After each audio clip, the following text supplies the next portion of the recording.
बोलिए। इसकी आंसर की आपने सेंड कर दी थी मैम? नहीं, मैंने तो इसमें ही आपको डायरेक्ट बताना था। ठीक है, ठीक मैम है, प्लीज़ आज बट बता दीजिए आप। बता दीजिए मैम। ये वाला है थोड़ा ना, क्योंकि नहीं बड़ी मुश्किल से किया है, पता नहीं कैसा था, तो ये तो करवा दिए रिवाइज़ तो। ओके, तो सिंपली आपके पास bacterium E coli with completely radioactive DNA was allowed to replicate in a non-radioactive medium of 2 generation। ठीक है, तो सिंपल है आपके पास, जो आपको पता है जो रेप्लिकेशन होती है वो कैसे होती है, सेमी कंजर्वेटिव इन नेचर होती है। ठीक है, तो आपके पास what percentage of bacteria should contain the radioactive DNA. ठीक है, तो यहाँ पे सिंपली आपके पास क्या बोला है, ये किसका एक्सपेरिमेंट है। ठीक है, ये आपको ये पता होना चाहिए किसका एक्सपेरिमेंट है, ये है मेसेल्सन एंड सेथिल का एक्सपेरिमेंट। जिन्होंने किसके बारे में, जिन्होंने बेसिकली एक्सपेरिमेंट किया था जो सेमी कंजर्वेटिव नेचर है डीएनए का, उसको प्रूव करने के लिए।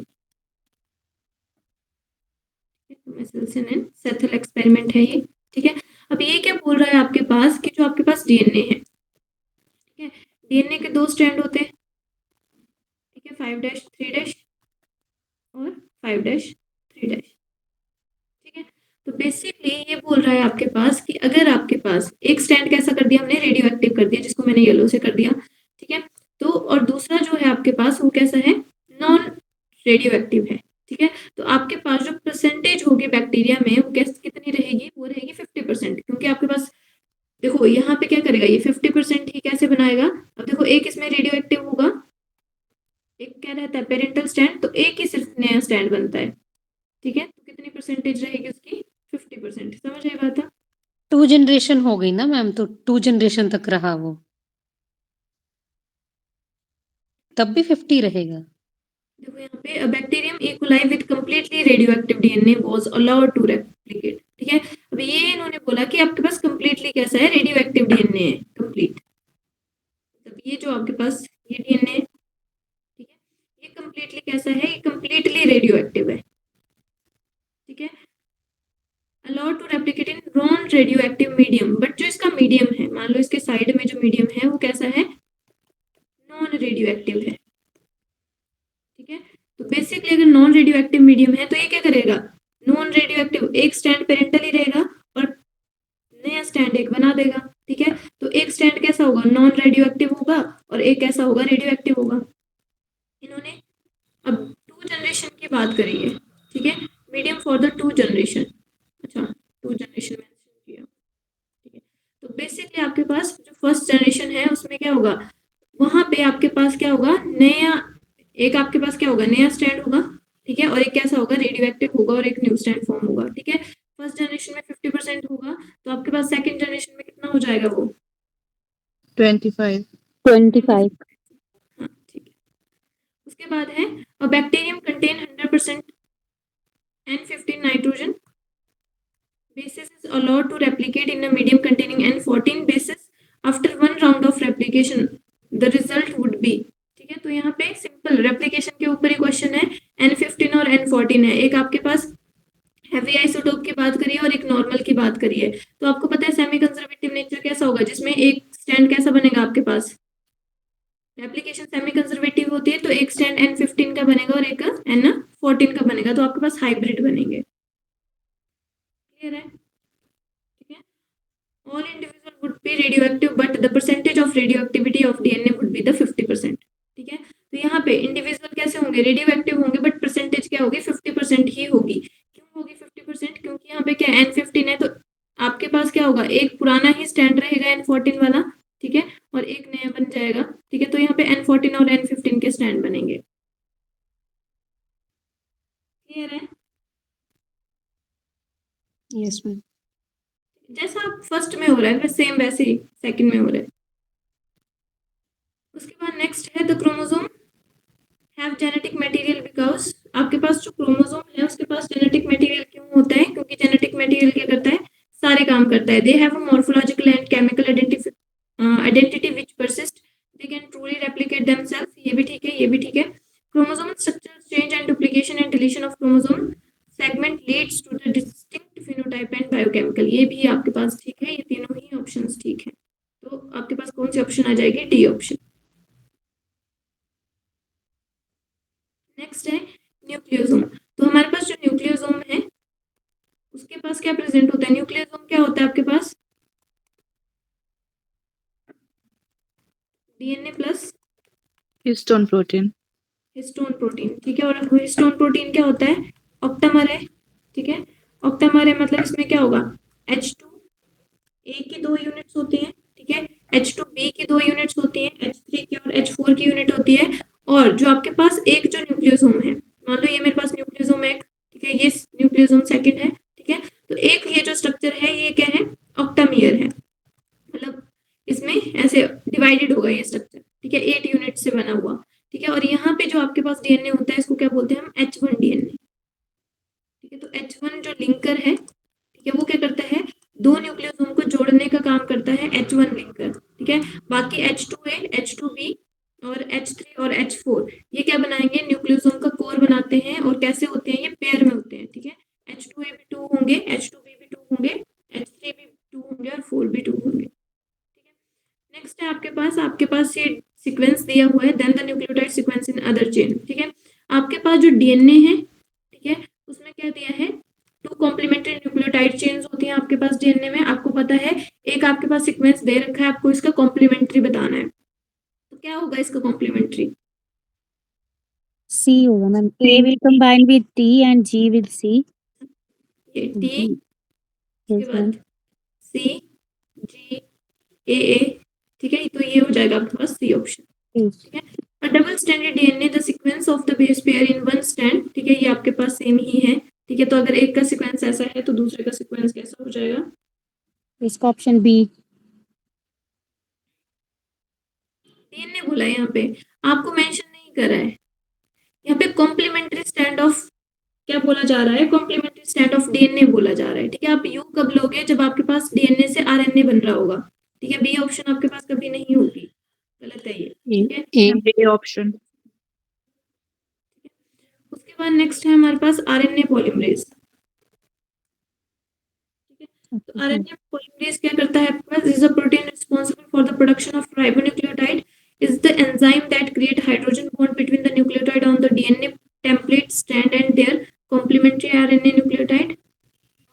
C है is the enzyme that transcribe exon but does not transcribe intron, being transcription at a promoter sequence and promote along a template of DNA elongation of RNA molecule of in a 5'3" direction, ठीक है। तो ये आपके पास basically यहाँ पे mention करा हुआ है, आपको यहीं से पता लग जाना चाहिए ये ऑप्शन आपके पास सही है, क्योंकि ट्रांसक्रिप्शन जो इलोंगेशन होती है आरएनए की उसको 5 to 3 डायरेक्शन में इलोंगेट करने में हेल्प करता है। उसके बाद हमारे पास क्वेश्चन 8 है रिवर्स ट्रांसक्रिप्शन। तो रिवर्स ट्रांसक्रिप्शन क्या होती है? जिसमें आपके पास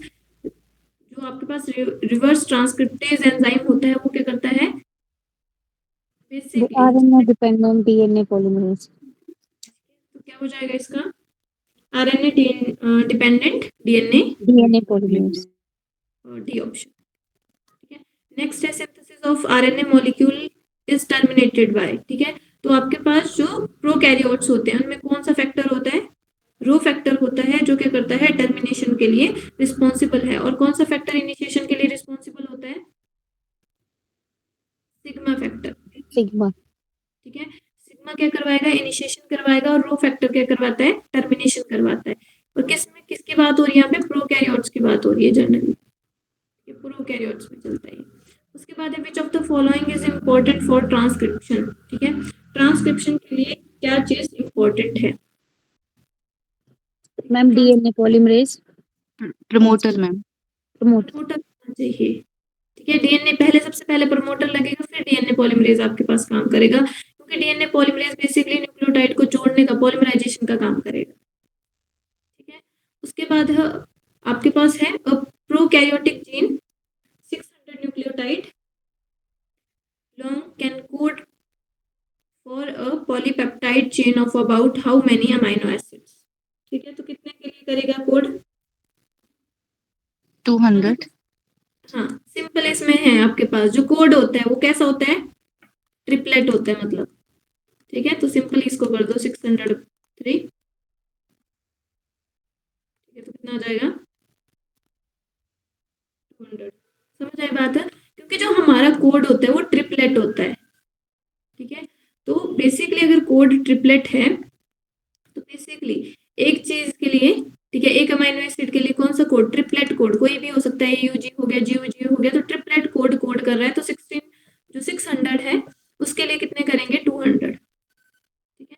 नेक्स्ट है out of the total 64 codon 61 code for 20 amino acid this suggest, ये क्या बता रहा है आपके पास, ये बताता है आपके पास Degeneracy. डीजेनरेसी। क्या होता है डीजेनरेसी,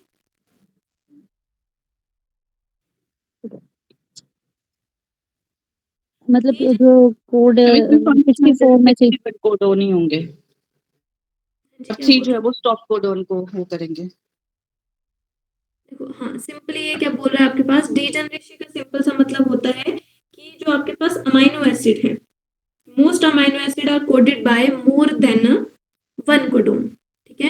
तो यहाँ पे जो आपके पास अमाइनो एसिड्स हैं, अमाइनो एसिड्स कितने होते हैं, 20 होते हैं, ठीक है। तो यहाँ पे हमने कोडोन कितने बनाए, ठीक है। अब इसमें जो कोडोन है वो 64 है, जिसमें से 61 क्या कर रहे हैं, कोड कर रहे हैं, और जो टर्मिनेटर कोडोन है 3, ठीक है, 3 आपके पास टर्मिनेटर है जो किसके लिए कोड नहीं करते हैं, ठीक है। और ये जो प्रॉपर्टी है जिसमें से आपके पास जो 64 कोड्स हैं वो क्या कर रहे हैं, 20 अमाइनो एसिड्स के लिए कोड कर रहे हैं, तो इसका मतलब क्या हुआ, आपके पास most amino acid are coded by more than one codon, ठीक है।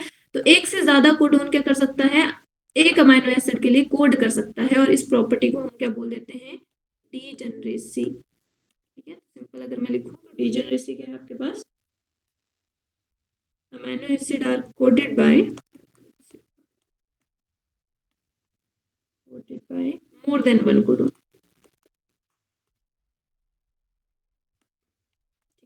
इसको बोलते हैं डीजेनरेसी। और एम्बिग्यूटी क्या होता है, यहाँ पे एम्बिग्यूटी नेचर ऑफ कोडोन, ये क्या होता है, ये होता है आपके पास जो स्पेसिफिक अमाइनो एसिड है, नहीं सॉरी, जो स्पेसिफिक कोडोन है वो क्या करेगा, स्पेसिफिक अमाइनो एसिड के लिए कोड करेगा, ठीक है, उसको हम बोल देते हैं एम्बिग्यूटी। उसके बाद है degeneracy of genetic code is due to, a option में फंक्शन कितने हैं, ओ 6, मतलब ऊपर वाला सेम सेम ही है ये, ठीक है। तो ऊपर वाला कॉन्सेप्ट यहाँ पे फॉलो हो रहा है कि जो आपके पास फंक्शन है वो 61 ही कोडोन है और 20 अमाइनो एसिड है। The first translated codon in any mRNA, ठीक है। तो फर्स्ट क्या होता है, एयूजी होता है, ठीक है, मिथायोनिन, जिसको इनिशिएशन कोडोन बोलते हैं। तो आपके पास जो कोड करता है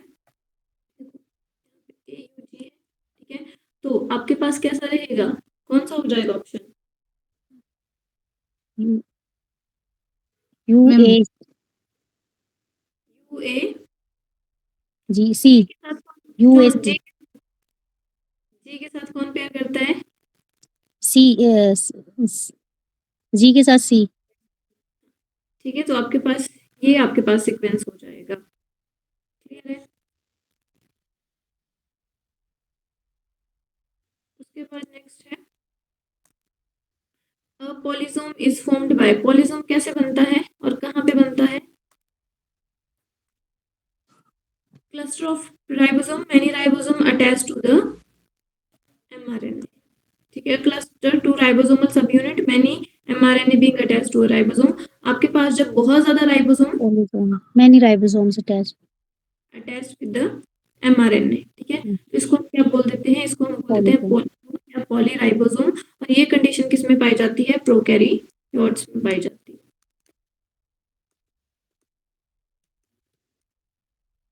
उसके बाद है which amino acid can be used for synthesis of haemoglobin, ठीक है। तो हीमोग्लोबिन ऊपर वाला स्टैंड UAC जो है वो 3' to 5 and dash and he होएगा ना, क्योंकि वो 5 to 3 to 3 to 5 dash।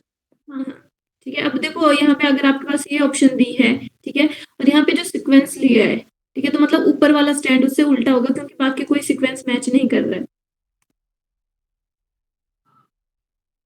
ठीक है।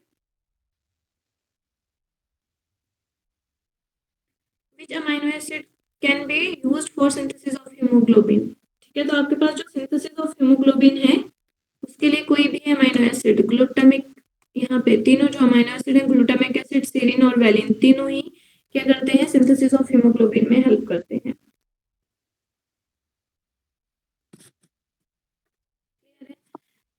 है हमारे पास ट्रांसफर आरएनए। तो जो ट्रांसफर आरएनए होता है वो क्या करता है,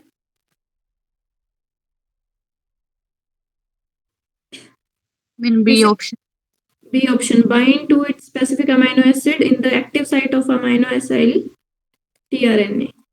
ठीक है, उसके बाद है in actual structure the tRNA is compact molecule which look like a, किसकी तरह दिखता है, क्लोवर लीफ। Clover leaf.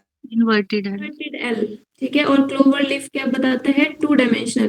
अब यहाँ पे आपको कॉम्पैक्ट मॉलिक्यूल बोला हुआ है। ठीक है, अगर हम कॉम्पैक्ट मॉलिक्यूल या कॉम्प्लेक्स मॉलिक्यूल लिखा होगा तो किस स्ट्रक्चर की बात करेंगे, 3D की। ठीक है, तो वो 3D जो स्ट्रक्चर होता है कॉम्पैक्ट, वो कैसे दिखता है, इन्वर्टेड एल की तरह दिखता है। और जो क्लोवर लीफ है वो कौन सा है, 2 डायमेंशनल स्ट्रक्चर है। ओके। उसके बाद है हमारे पास इंड्यूसिबल एंजाइम। ठीक है, इंड्यूसिबल एंजाइम आपके पास क्या करेगा,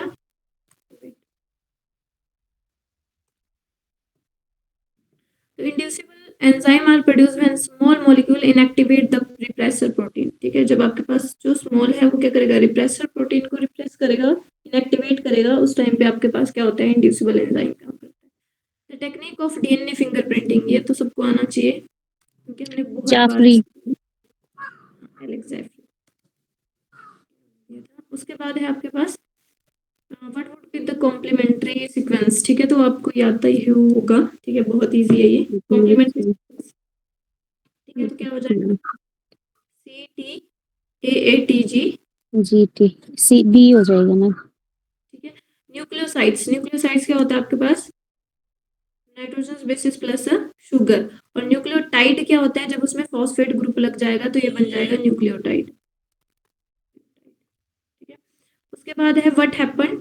तो सिंपल है, आपके पास ट्रांसफॉर्मेशन प्रिंसिपल की बात करी जा रही है, जिसमें क्या होता है, हीट किल्ड जो आपके पास एस सेल है उसको लाइव आर के साथ इंजेक्ट किया जाता है, तो माइस क्या हो जाता है, सर्वाइव करता है और शो करता है किसको, एस सेल्स के जो मटेरियल है उसको शो करता है।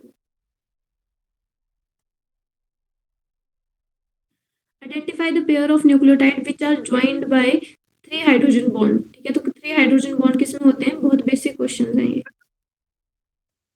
TG में।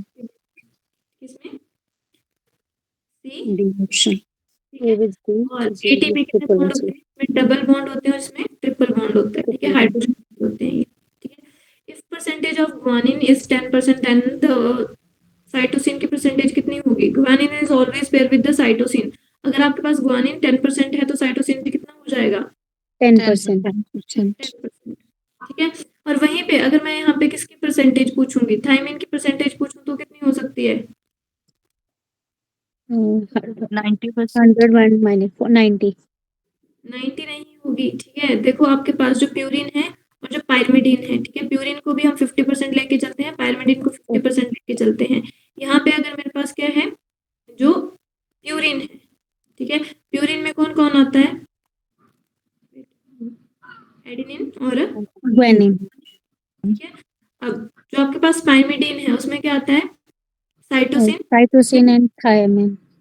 यूरेसिल और थायमिन। ठीक है, तो यहाँ पे यूरेसिल को छोड़ दो, मान लो मैं यहाँ पे डीएनए की बात कर रही हूँ तो थायमिन। अब ये 50-50% है, तो मैंने यहाँ पे क्या बोल दिया, आपके पास जो ग्वानिन है वो किसके साथ पेयर कर रहा है, साइटोस साइटोसिन। तो ग्वानिन 10% है, ये भी 10% है, तो ये कितने हो जाएंगे, ये हो 20। जाएगा आपके पास 40%। ठीक है, तो आपके पास ये ऑप्शन आना था फिर, समझ आया। कभी भी आपने जो आपके पास बेसिस हैं उनको आपने 100% लेके नहीं चलना है, दोनों को 50-50% लेके चलना है। ठीक है, तो आपके पास कोई भी अगर पेयर दिया होगा तो आपको देखना है, अगर ये दिया है तो अगर ये 10% है तो हमेशा ये टी के साथ या यू के साथ ही पेयर करेगा। अब वहां पे आपको एक चीज ध्यान रखनी है कि यहाँ पे आरएनए का पूछा है या डीएनए का। ठीक है, और बाकी सेम ही चलेगा ये, तो आपने 100% नहीं लेना है, इनको 50-50 लेना है हमेशा। उसके बाद है duplication of DNA is catalysed mainly by, polymerase. Polymerase. Polymerase. Mode of DNA replication is, ये आपके सेमी पास conservative. Site of bacterial respiration is mesosomes. Which of the following does not belongs to the Monera? ठीक है, Monera से कौन belongs? Diatoms. Diatom. ठीक है, process of genetic information from DNA to RNA termed DNA से transcription transcription RNA retrovirus कैसे काम करेगा? Transcribe RNA to DNA। पहले RNA को किसमें कन्वर्ट करेगा? वो डीएनए DNA।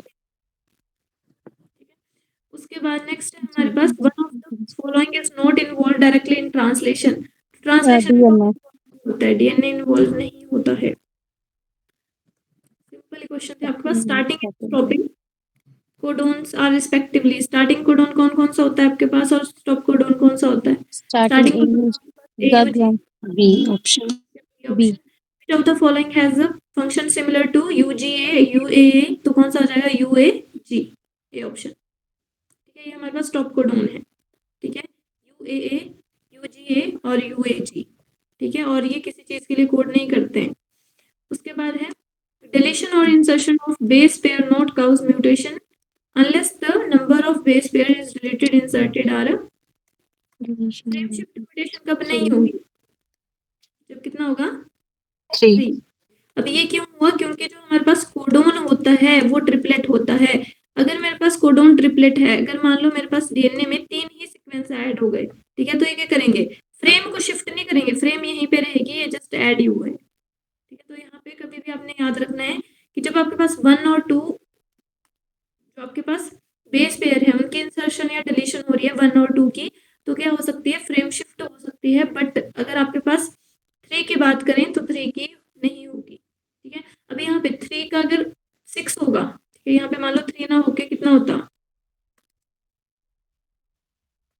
देखो मान लो 3 की ऑप्शन नहीं होती है, यहाँ पे किसकी ऑप्शन होती है? 6 की ऑप्शन होती है। ठीक है, मल्टीपल ऑफ 3 की ऑप्शन होती। ठीक है, तब वो हम सही लेके चलते। अब यहाँ पे हमने 10 को सही क्यों नहीं लिया? क्योंकि यहाँ पे फ्रेम शिफ्ट नहीं होगी, हाँ 3 के फ्रेम गैप शिफ्ट पे हो होगी। जाएगी।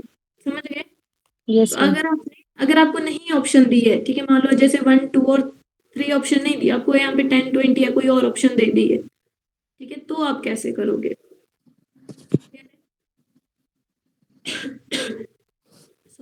उसके बाद है हमारे पास लास्ट क्वेश्चन है बैरोफिलिक बैरोफिलिक प्रोकैरियोट्स। ये बैरो मैम सॉल्ट के लिए आता है कि बेरियम के लिए आएगा?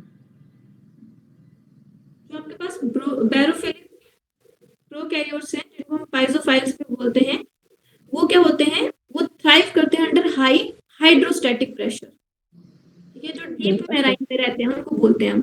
ठीक है, मतलब हमें पता है जैसे हम नीचे जाते हैं ना सी लेवल पे, तो क्या होता है? प्रेशर इंक्रीज होता है कि डिक्रीज होता है?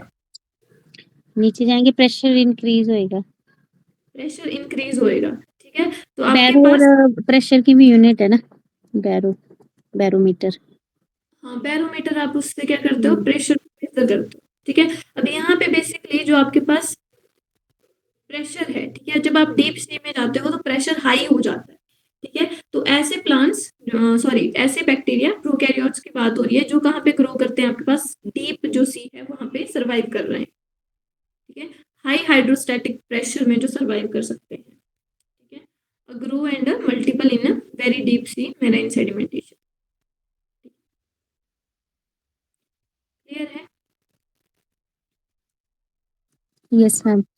आई होप ये क्लियर होगा आपको। ठीक है, नेक्स्ट हम बात कर रहे थे आपके पास लिविंग ऑर्गेनिज्म की।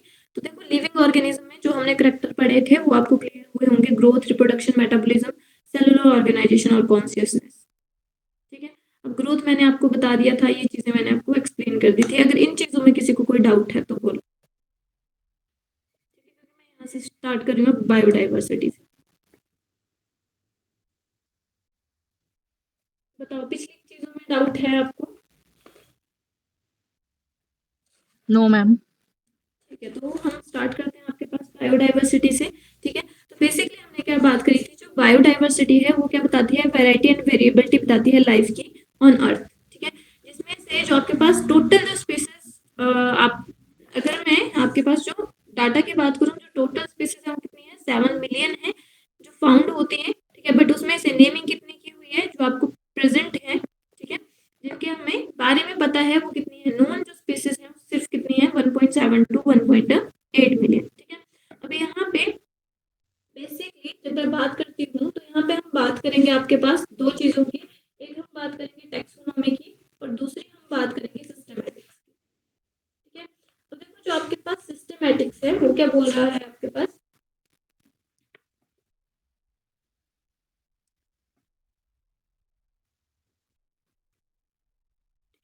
Who is the father of systematics, Linnaeus, Carl Linnaeus, और न्यू सिस्टमैटिक्स, Huxley. ठीक है, तो आपके पास आपको पता होना चाहिए सिस्टमैटिक्स के फादर कौन है।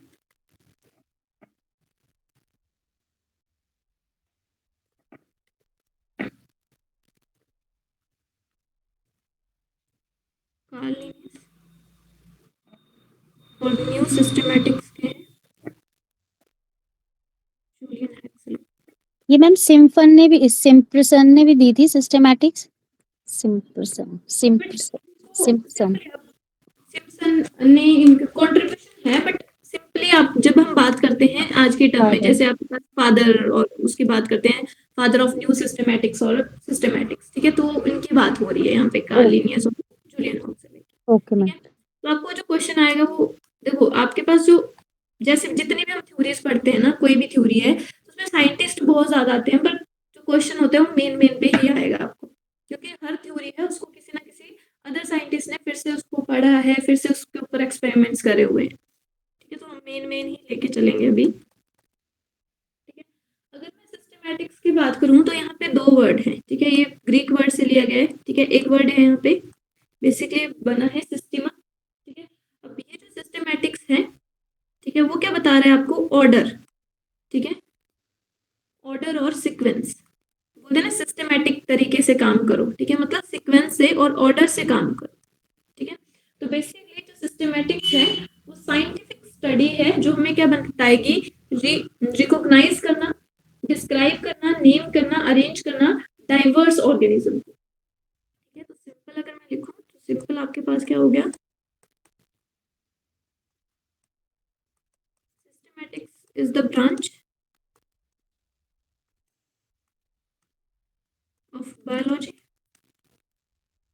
that deals with the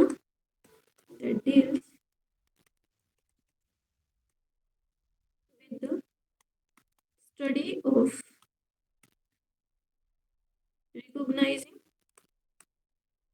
recognize, describe,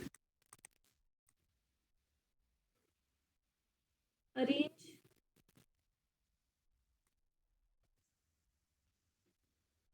and name an organism। इसको हम क्या बोल देते हैं, इसको हम बोल देते हैं सिस्टेमैटिक्स। ठीक है, अब देखो जो आपके पास सिस्टेमैटिक्स है, इसमें बेसिकली जो आपके पास सिस्टेमैटिक्स है वो फॉलोइंग फील्ड को, इसमें आगे 4 फील्ड को ये ऑक्युपाई कर रही है। ठीक है, इसमें बेसिकली हम जो स्टडी करेंगे, एक क्या बता रही है, आइडेंटिफिकेशन, इसके अंदर आइडेंटिफिकेशन के बारे में। सेकंड है क्लासिफिकेशन,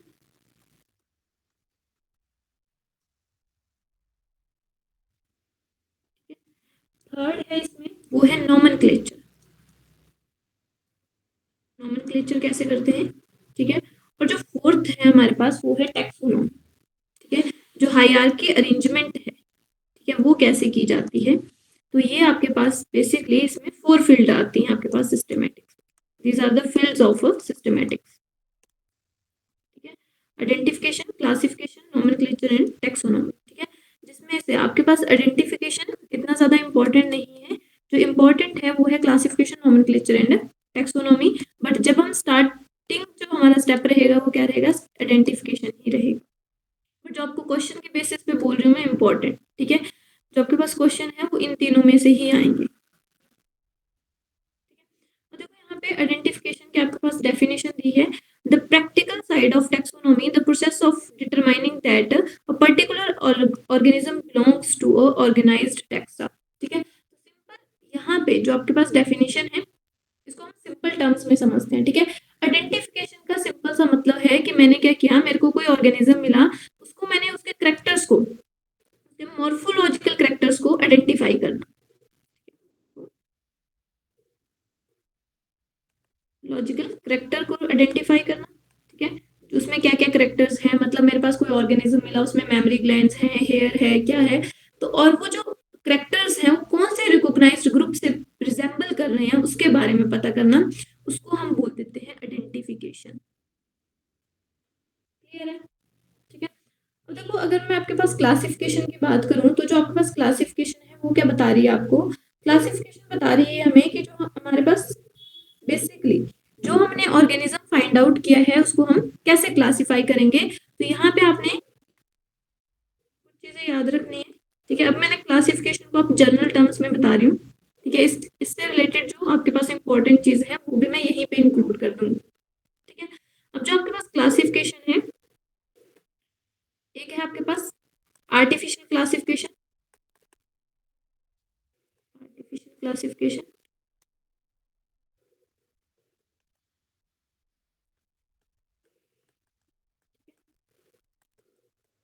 एक है आपके पास नेचुरल क्लासिफिकेशन। नेचुरल क्लासिफिकेशन, ठीक है, और लास्ट है हमारे पास वो है फाइलोजेनेटिक क्लासिफिकेशन।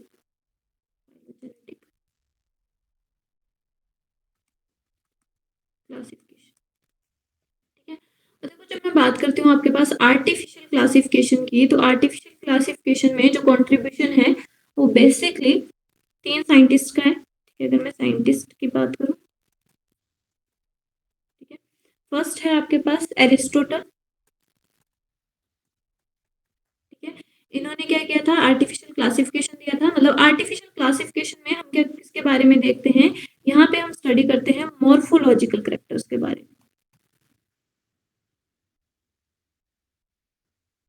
ठीक है, और मॉर्फोलॉजिकल करेक्टर्स में कितने, वन और फ्यू मॉर्फोलॉजिकल करेक्टर्स के बेसिस पे क्या करते हैं हम, बेसिकली आइडेंटिफाई करते थे कि आपके पास जो ऑर्गेनिज्म है या कोई प्लांट है वो कहाँ से बिलोंग करता है।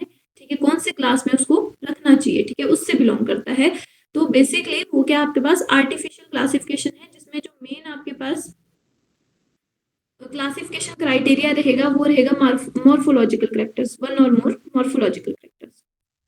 ठीक है, अब इसमें जो साइंटिस्ट थे उन्होंने क्या किया, बेसिकली जो एरिस्टोटल है उन्होंने क्या किया था, प्लांट्स को डिवाइड कर दिया 3 कैटेगरीज में और एनिमल्स को डिवाइड कर दिया 2 कैटेगरीज। ठीक है, जो प्लांट्स हैं उनको डिवाइड कर दिया on the basis of length, herb, shrub और ट्रीज। ठीक है, और वहीं पे आपके पास इन्होंने एनिमल्स को किस में डिवाइड कर दिया है, एनिमल्स को इन्होंने डिवाइड किया था 2 ग्रुप्स में। ठीक है, ऐसे एनिमल्स जिनके पास रेड ब्लड सेल्स हैं और ऐसे जिनके पास रेड ब्लड सेल्स नहीं है। ठीक है, विद आरबीसी और विदाउट आरबीसी। ठीक है, उसके बाद जो हमारे पास साइंटिस्ट आए, ठीक है, एरिस्टोटल के बाद, उसके बाद है हमारे पास वो है थियोफेरेस्टस। थियोफेरेस्टस इज आल्सो कॉल्ड, क्या बोला जाता है थियोफेरेस्टस को, कैसे जानते हैं हम, फादर ऑफ बॉटनी। राइट। ठीक है, थियोफेरेस्टस, और क्या बोलते हैं उनको, father of botany.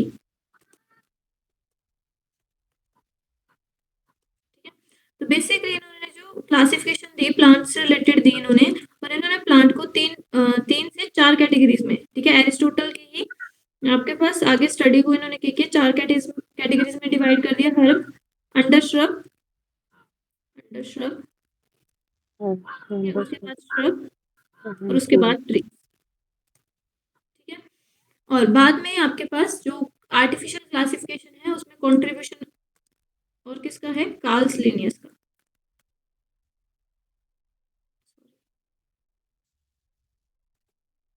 Ma'am Pliny का नहीं है? ठीक है, ये आपके पास मेन हम बात कर रहे हैं जिनके ऊपर, अब देखो कई बार आपको क्वेश्चन आ जाता है who is the father of artificial classification, तो वहां पे ऑप्शन होती है कार्ल लिनियस की। ठीक है, देखो यहाँ पे ये जो थ्योरीज होंगी ना, ठीक है, जैसे आपके पास क्लासिफिकेशन थ्योरीज हैं या कोई भी थ्योरीज हैं, उनके ऊपर जो आपके पास क्लासिफिकेशन सिस्टम है उनमें आपके पास डिफरेंट साइंटिस्ट रहेंगे। नेचुरल क्लासिफिकेशन में भी आपके पास मल्टीपल साइंटिस्ट रहेंगे, बट हम किसकी बात करेंगे, जिनके जो फर्क है उसको थोड़ा थोड़ा ज्यादा रिकॉग्निशन है और जिनके ऊपर क्वेश्चन आता है, सिर्फ उसी की बात करी जा रही है। तो तो आर्टिफिशियल क्लासिफिकेशन के लिए हम कैरोलस लिनियस को मानते हैं या प्लिनी को मानते हैं? अगर फादर ऑफ आर्टिफिशियल क्लासिफिकेशन की बात आती है तो वहाँ पे कार्ल लिनियस आंसर आता है हमारे पास।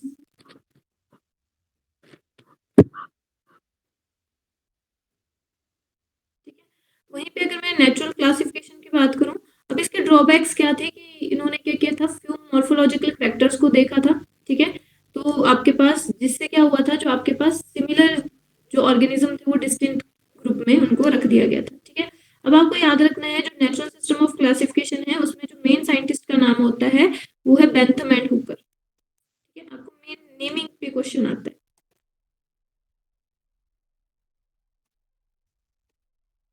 Bentham and Hooker. ठीक है, और जो आपके पास नेचुरल जो फाइलोजेनेटिक क्लासिफिकेशन है उसमें बेसिकली आपको क्या याद रखना है, देखो फाइलोजेनेटिक क्लासिफिकेशन में आपके पास किसको कंसीडर किया जाता है, यहाँ पे कंसीडर किया जाता है एवोल्यूशनरी हिस्ट्री को। ठीक है, मतलब एंसेस्ट्रल हिस्ट्री को, एंसेस्टर्स को यहाँ पे इंक्लूड किया जाता है।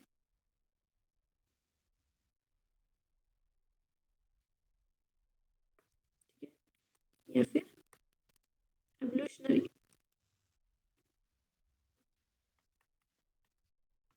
ठीक है, इसको ज्यादा वेटेज दी जाती है। ठीक है, तो जो मेन हमारे पास जो सिस्टम ऑफ क्लासिफिकेशन है, जो प्रेजेंटली आपके पास most acceptable system of classification है, वो कौन सा है, phylogenetic classification. This is the most acceptable. ठीक है, क्योंकि इस सिस्टम ऑफ क्लासिफिकेशन में हमने जो आपके पास करेक्टर्स हैं उनको तो बेसिकली क्या दिया, इंपॉर्टेंस दी ही दी, साथ में किसको इंपॉर्टेंस दी, फाइलोजेनेटिक हिस्ट्री को इंपॉर्टेंस दी। ठीक है, और फाइलोजेनेटिक जो आपके पास क्लासिफिकेशन है उसमें से वो किसने दी है आपके पास, इसमें जो साइंटिस्ट हैं, देखो जो मैं आपके पास साइंटिस्ट लिखवा रही हूँ उनके अलावा भी बहुत सारे साइंटिस्ट इन्वॉल्व हैं, बट मैं सिर्फ कौन कौन से लिखवा रही हूँ, मेन। क्लियर है आपको, जैसे आप बुक ओपन करते हो तो वहां पे बहुत ज्यादा साइंटिस्ट, यस मैम। तो यहाँ पे जिनको मेन कंसिडर किया जाता है सिर्फ उनके बाद। ठीक है, तो यहाँ पे जो फाइलोजेनेटिक है उसके लिए किसने दिया था, एंगलर एंड प्रेंटल को माना जाता है।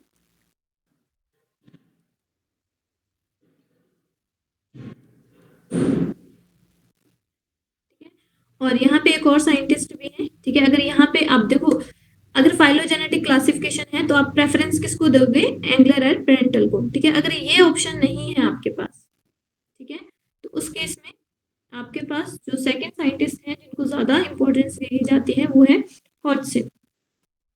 इनको क्या माना जाता है, बेसिकली हॉटसन क्लासिफिकेशन भी बोल देते हैं इसको, क्योंकि उन्होंने फाइलोजेनेटिक क्लासिफिकेशन को बेसिकली इंपॉर्टेंस दी थी। ठीक है, उसके बारे में बताया था। अगर मैं वहीं पे बात करूं टर्म फाइलोजेनी, ठीक है, टर्म फाइलोजेनी। ठीक है, तो जो टर्म थी ना फाइलोजेनी की, वो आपके पास लेमार्क ने दी थी। ठीक है, तो डिफरेंस है इनमें। ठीक है, जो टर्म है वो किसने दी है, लेमार्क ने दी है, बट अगर आपके पास फाइलोजेनेटिक क्लासिफिकेशन की बात करें तो वो एंगलर और प्रेंटल ने दी है। ठीक है, और वहीं पे अगर मैं बात करूं आपके पास कॉन्सेप्ट ऑफ फाइलोजेनी, ठीक है, तो कॉन्सेप्ट के बारे में बेसिकली बताया है आपके पास अर्नस्ट हैक्कल ने। हैक्कल ने, ठीक है, और अर्नस्ट हैक्कल ने कौन सा सिस्टम ऑफ क्लासिफिकेशन दिया है, 5 देखो सिस्टम ऑफ क्लासिफिकेशन। कितना, 5 सिस्टम ऑफ क्लासिफिकेशन। नहीं 3 सिस्टम ऑफ, जो आपके पास 3 सिस्टम है ना, 3 किंगडम, अच्छा 3 kingdom. Okay. 3 kingdom system of classification, 3 kingdom system of classification. ठीक है, तो ये आपको थोड़ा सा इसमें याद रखने की चीज़ है। मैंने आपको सिर्फ मेन ही बताया। ठीक है, मैं ये नहीं बोल रही हूँ मैं सारे साइंटिस्ट लिखवा रही हूँ, मैंने सिर्फ मेन चीज़ बताई आपको। ठीक है, तो कई बार आपके पास आ जाता है कि आपके पास Bentham and Hooker is related with, तो आपको पता होना चाहिए उन्होंने नेचुरल क्लासिफिकेशन को इंपॉर्टेंस दी थी। आर्टिफिशियल क्लासिफिकेशन में आपके पास एरिस्टोटल, थियोफ्रेस्टस और कार्ल लिनियस को बोला जाता है, और फाइलोजेनेटिक में बेसिकली हम बात करते हैं एंगलर प्रेंटल की मेनली। ठीक है, यहाँ पे इनकी मेनली बात की जाती है। अब वहीं पे अगर मैं बात करूँ आपके पास, इसके अलावा अगर मैं आपके पास बात करती हूँ, जो आपको मैंने पहले से करवा रखा है, वो है आपके पास बायोलॉजिकल क्लासिफिकेशन की, ठीक है। तो बायोलॉजिकल क्लासिफिकेशन हमें क्या बताती है कि साइंटिफिक मेथड से हमने ऑर्गेनिजम्स को कैसे अरेंज करना है, ठीक है। जिसमें आता है आपके पास डिफरेंट किंगडम ऑफ क्लासिफिकेशन, जैसे 2 किंगडम क्लासिफिकेशन, ठीक है, 3 किंगडम क्लासिफिकेशन। तो 2 किंगडम क्लासिफिकेशन किसको माना जाता है? Who is the father of 2 kingdom classification? Carolus Linnaeus. हाँ जी, ठीक है। जहाँ पे भी 2 वर्ड आ जाए वहां पे समझ लेना कौन है। देखो, थोड़ा सा मैं आपको रिमाइंड करवा देती हूँ 2 किंगडम क्लासिफिकेशन, ठीक है। एक हम बात करते हैं 3 किंगडम क्लासिफिकेशन की, ठीक है। फिर आपके पास आता है 4 किंगडम क्लासिफिकेशन, 5 किंगडम क्लासिफिकेशन, ठीक है। और एक आता है आपके पास 6 किंगडम क्लासिफिकेशन, या इसको हम बोल देते हैं 3 डोमेन क्लासिफिकेशन, सेम इसको बोल देते हैं हम 3 डोमेन, ठीक है। और जो 2 किंगडम क्लासिफिकेशन है उसके फादर माना जाता है कार्ल लिनियस को, जिन्होंने आपके पास बायनोमियल नोमेनक्लेचर के बारे में भी बताया था, लिनियस, ठीक है। उसके बाद अगर 3 किंगडम क्लासिफिकेशन की बात करें तो किसको हम मानते हैं? हम अर्नस्ट को, ठीक है। अगर 4 किंगडम क्लासिफिकेशन की बात करें तो किसने दिया है? कोपलैंड ने, ठीक है। और 5 किंगडम क्लासिफिकेशन जो मोस्ट एक्सेप्टेबल है वो किसने दिया है? आरएच विटेकर ने,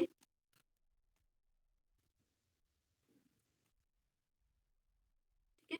और इसका आपको ईयर याद होना चाहिए, कब दिया था? 1969, ठीक है। और आपके पास जो 6 किंगडम क्लासिफिकेशन है वो किसने दिया था? कार्ल बूस ने, ठीक है। और इन्होंने दिया था 1919, ठीक है। अगर आपको ईयर याद करने हैं तब भी कर सकते हो, ठीक है। अगर मैं ईयर की बात करूं तो जो कार्ल लिनियस है उन्होंने कब दिया है? कार्ल लिनियस ने आपके पास जो सिस्टम ऑफ क्लासिफिकेशन दिया था वो दिया था 1735 में। अर्नस्ट हैकर ने दिया था 1866 में, ठीक है। और जो कोपलैंड है उन्होंने दिया था 1956 में, ठीक है। और यहाँ पे 1969 और 1990, यहाँ पे हम किंगडम ऑफ क्लासिफिकेशन की बात करें,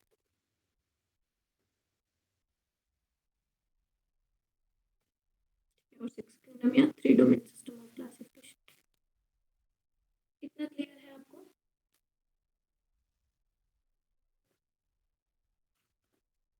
क्लियर है? ये किसी चीज में डाउट है तो आप मेरे से पूछ सकते हो।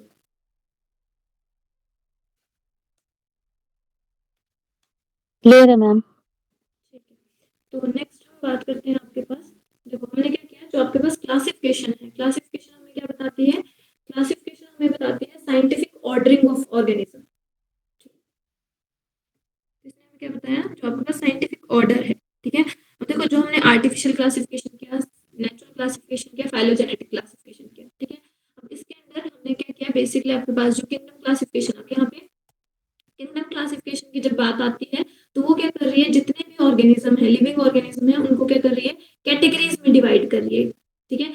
जैसे मोस्ट एक्सेप्टेबल हम किसको मानते हैं? 5 किंगडम क्लासिफिकेशन को, ठीक है। और उसके बाद क्या आया था? 6 किंगडम, ठीक है। तो 5 किंगडम क्लासिफिकेशन ने क्या किया था? जो आपके पास ऑर्गेनिज्म है या जितने भी एनिमल्स हैं उनको 5 कैटेगरी में डिवाइड किया था। कौन कौन सा? Kingdom Monera, protista, fungi, Plantae, ठीक है, और एनिमेलिया,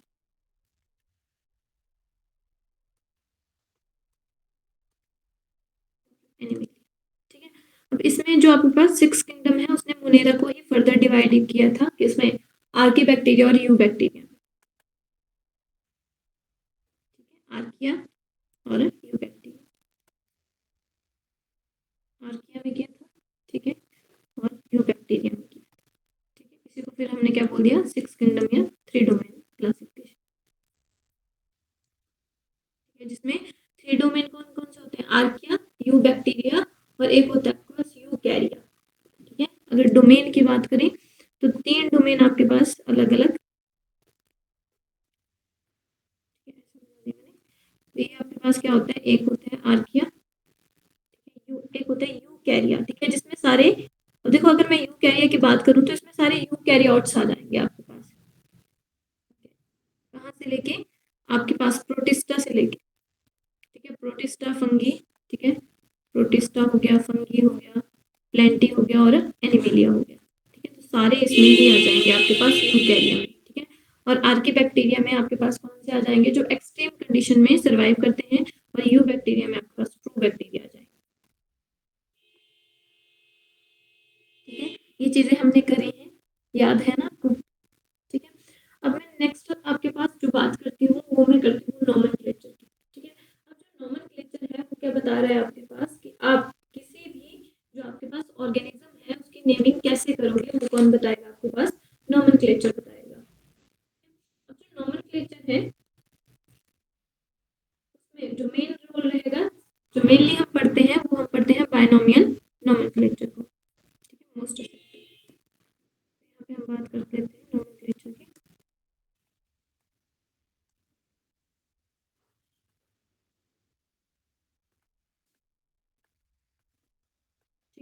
नोमेनक्लेचर क्या है, सिंपल वर्ड्स में लिखूं मैं, नेमिंग एन ऑर्गेनिज्म, ठीक है। किसी ऑर्गेनिज्म की नेमिंग करना, उसको क्या बोल दिया मैंने, सिंपल टर्म्स में उसको मैंने बोल दिया नोमेनक्लेचर, ठीक है। अब बेसिकली जो आपके पास नोमेनक्लेचर में हम बात करते हैं तो हम कौन सा नोमेनक्लेचर फॉलो किया जाता है, बायनोमियल नोमेनक्लेचर,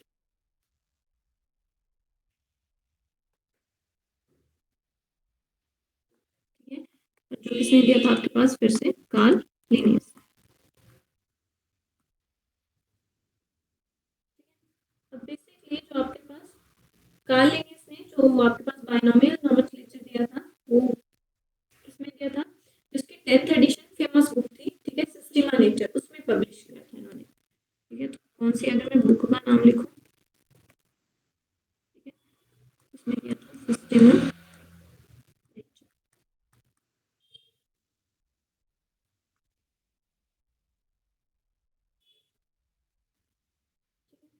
कब किया था, 1758 में किया, ठीक है, वर्क किया था इन्होंने अपना पब्लिश, ठीक है।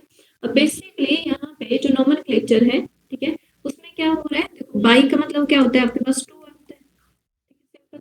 और जो आपके पास नॉर्म्स है, नॉर्म्स का मतलब होता है यहाँ पे नोमियल मीन्स नॉर्म्स, ग्रीक वर्ड है आपके पास नॉर्म्स, ठीक है। और नॉर्म्स ग्रीक वर्ड का मतलब क्या होता है, सिंपल नेम, ठीक है। तो किसी भी ऑर्गेनिज्म को जब हम नेमिंग करेंगे किसी भी ऑर्गेनिज्म की, तो क्या होगा, उसमें 2 वर्ड्स इंक्लूड होंगे, ठीक है। इसी को हम क्या बोल देते हैं, इसी को हम बोल देते हैं बायनोमियल नोमेनक्लेचर, ठीक है। अब बेसिकली ये जो आपके पास बायनोमियल नोमेनक्लेचर होता है, ठीक है। अब हमें पता है जो आपके पास जो ज्योग्राफी है उसके अकॉर्डिंग यहाँ पे मैं किसी ऑर्गेनिज्म को कुछ और बोल सकती हूँ, ठीक है। बिलासपुर में उसको कुछ और बोल रहे हैं, कहीं और मंडी में और बोल रहे हैं, हर डिस्ट्रिक्ट में अलग बोल रहे हैं, ठीक है। अगर मैं नेशन की बात करूँ तो हर नेशन में उसको अलग अलग बोला जा रहा है, ठीक है। तो इसीलिए हमने क्या किया, कुछ रूल्स फॉलो किए, ठीक है, कुछ इंटरनेशनल रूल्स बनाए, जिनके बेसिस पे क्या होगा, जो आपके पास जिनको फॉलो करके किसी भी ऑर्गेनिज्म की नेमिंग की जाएगी, ठीक है। तो नेक्स्ट मैं आपके पास बात करती हूँ जिनको हम बोलते हैं कोड्स ऑफ बायनोमियल नोमेनक्लेचर, ठीक है। ये हमारे पास रूल्स हैं, कोड्स ऑफ बायनोमियल नोमेनक्लेचर, ठीक है। अब जो आपने बेसिकली ये जो कोड है, तो कितने कोड है, 5 इंटरनेशनल कोड है, जो हमें क्या करेंगे, 5 इंटरनेशनल कोड्स हैं आपके पास, जो हमें बेसिकली क्या बताएंगे, रूल्स बताएंगे कि कैसे, जिनके ऊपर क्या होगा, रूल्स लिखे होंगे कि आपको कैसे कैसे फॉलो करना है और किसी भी ऑर्गेनिज्म की नेमिंग करनी है, ठीक है। फर्स्ट है हमारे पास, वो है ICBN, ठीक है। ICBN stand for international code of botanical nomenclature, botanical nomenclature, ठीक है। और जो ICBN है वो बेसिकली कब, 1961 में ये रूल्स बनाए थे, ठीक है। वहीं पे जो सेकंड है वो है हमारे पास ICZN, ये कब आया था आपके पास, बेसिकली ये फॉर्म हुआ था 1964 में, ठीक है। ये क्या आपके पास, international code for zoological nomenclature, ठीक है, international code for botanical nomenclature और international code of zoological nomenclature, ठीक है। उसके बाद थर्ड है हमारे पास, वो है ICBN। तो यहाँ पे जो ICBN है वो किसको रिप्रेजेंट कर रहा है, इंटरनेशनल कोड ऑफ बैक्टीरियोलॉजिकल, यहाँ पे रिप्रेजेंट कर रहा है वो बैक्टीरियोलॉजिकल नॉमेनक्लेचर। उसके बाद है हमारे पास वो है ICVN, ठीक है, सिंपल है आपके पास international code of viral nomenclature.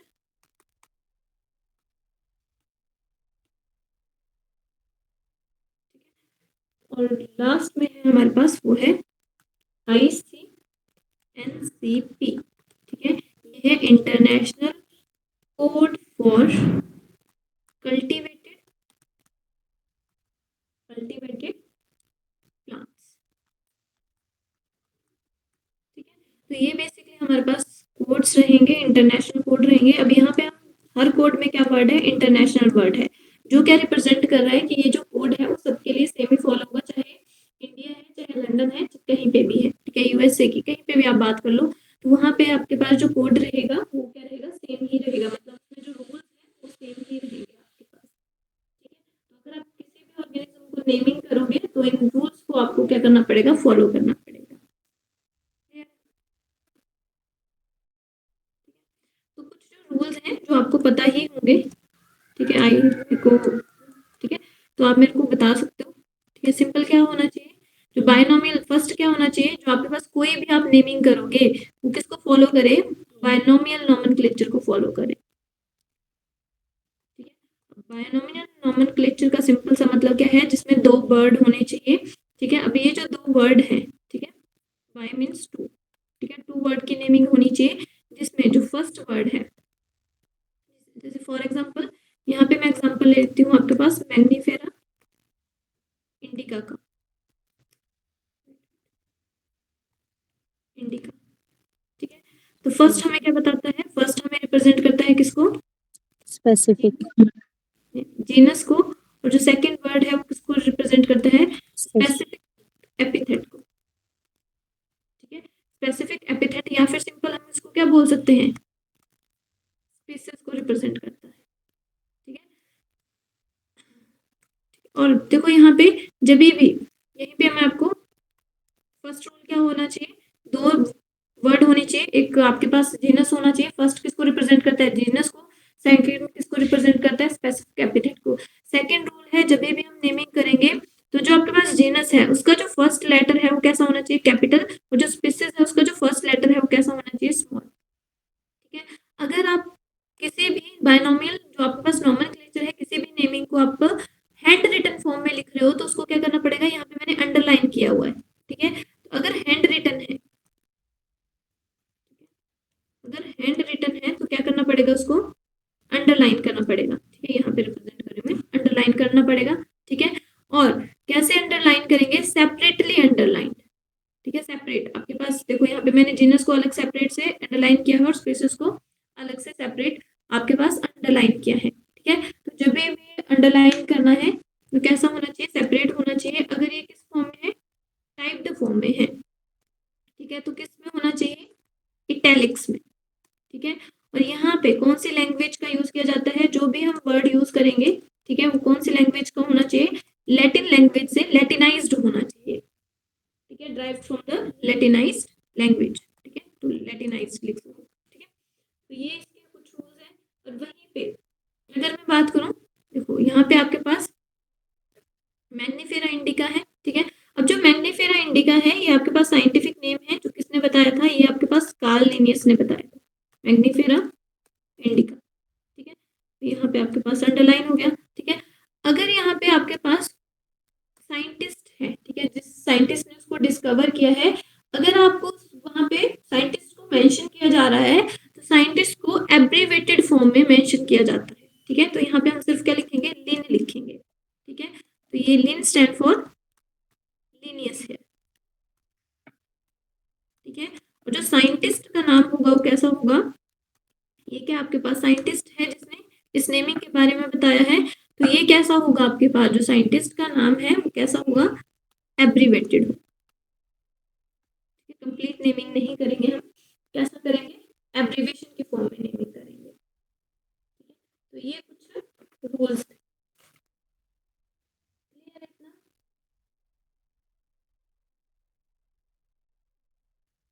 Yes or no? ठीक है, और इसमें कोई डाउट है किसी को? आई होप इतना क्लियर हुआ होगा आपको। Yes ma'am. Yes, ma'am. Next हम बात करते हैं आपके पास टैक्सोनॉमी की।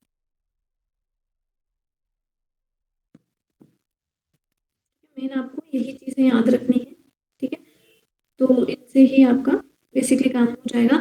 और बेसिकली अगर मैं बात करूं, अब देखो मैंने किसी चीज को रिकॉग्नाइज किया और किसी और पर्सन ने भी रिकॉग्नाइज किया सेम चीज को, ठीक है, बट प्रायोरिटी किसको दी जाएगी, तो यहाँ पे किसको फॉलो करते हैं, यहाँ पे फॉलो करते हैं लॉ ऑफ प्रायोरिटी को, ठीक है, बायनोमियल नोमेनक्लेचर में हम किसको फॉलो करते हैं, लॉ ऑफ प्रायोरिटी, जिसने पहले दिया उसको कंसिडर किया जाएगा।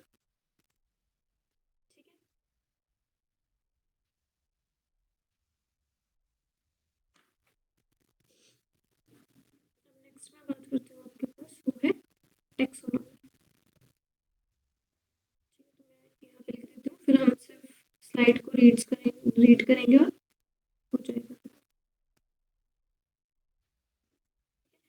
इसमें मैंने आपको थोड़ा सा वो बताना है, जो आपके पास एड्स है, ठीक है, उन पे आपके पास क्वेश्चन आ सकते हैं, तो यहाँ पे हम बात करते हैं आपके पास टैक्सोनॉमी की, ठीक है। अब देखो जो आपके पास टैक्सोनॉमी है वो क्या बता रही है आपके पास, बेसिकली अगर मैंने डेफिनेशन लिखना हो, टैक्सोनॉमी क्या हो गया, this is the branch of biology that deals with the framing of laws, that deals with the framing of laws and principle, laws and principle of classifying the organism, classifying the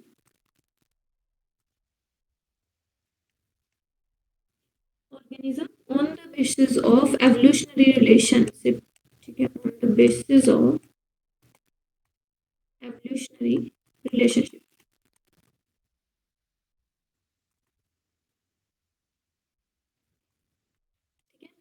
जैसे देखो इसको simple, आपके पास taxonomy क्या है, आपके पास आपने क्या करना है, कोई भी आपके पास ऑर्गेनिज्म है, ठीक है, तो बेसिकली क्या है, ये आपके पास लॉ एंड प्रिंसिपल है जो क्या कर रहे हैं, किसी भी ऑर्गेनिज्म को क्लासिफाई करने में हेल्प कर रहे हैं, किसके बेसिस पे, एवोल्यूशनरी रिलेशनशिप के बेसिस पे, ठीक है। फॉर एग्जाम्पल अब देखो हमने क्या पढ़ा है, एनिमल किंगडम पढ़ा है, ठीक है, तो वहां पे हमने जितने भी एनिमल्स हैं, चाहे हाइड्रा है, हाइड्रा हमें नहीं लगता है एनिमल है, ठीक है, बट क्या है वो है, एनिमल है, फिर भी हमने उसको कहाँ पे रखा, किंगडम एनिमेलिया में रखा है, ठीक है। तो एवोल्यूशनरी रिलेशन कैसा है, अगर मैं हाइड्रा को, ठीक है, और ह्यूमन को, ठीक है, दोनों को बेसिकली क्या करूं, कंपेयर करूं, तो इनमें बहुत ज्यादा फर्क है, ठीक है, हम सोच भी नहीं सकते कि हाइड्रा किस में आएगा, ठीक है। ऐसे इन जनरल अगर मैंने कंपैरिजन करना है, किसी और अदर लेमैन ने कंपैरिजन करना है, तो वो क्या, तो आपके पास, हम नहीं सोच सकते कि आपके पास जो हाइड्रा है और जो ह्यूमन है वो दोनों एक ही किंगडम में आ रहे हैं, ठीक है, बट ये क्या कर रहे हैं, इनके जो कॉमन एंसेस्टर्स है, मतलब बेसिकली कहीं ना कहीं खुद से रिलेट कर रहे हैं, तो इनका जो एवोल्यूशनरी है, कैसे वो इवॉल्व हुआ है, ठीक है। तो बेसिकली आपका जो हाइड्रा है वो पायनियर कम्युनिटी को बता रहा है, ठीक है, और जो आपके पास ह्यूमन है वो एवोल्यूटेड, कैसे हाइड्रा से आपके पास एवोल्यूशन होता गया और आपके पास डिफरेंट डिफरेंट आपके पास क्या बनते गए, फाइलम बनते गए, और उसके बाद जो आपके पास मोस्ट एडवांस्ड फाइलम बना मैमेलिया, ठीक है, तो वो आपको बता रहा है, ठीक है, तो बेसिकली एवोल्यूशनरी रिलेशनशिप के बारे में नॉलेज देता है।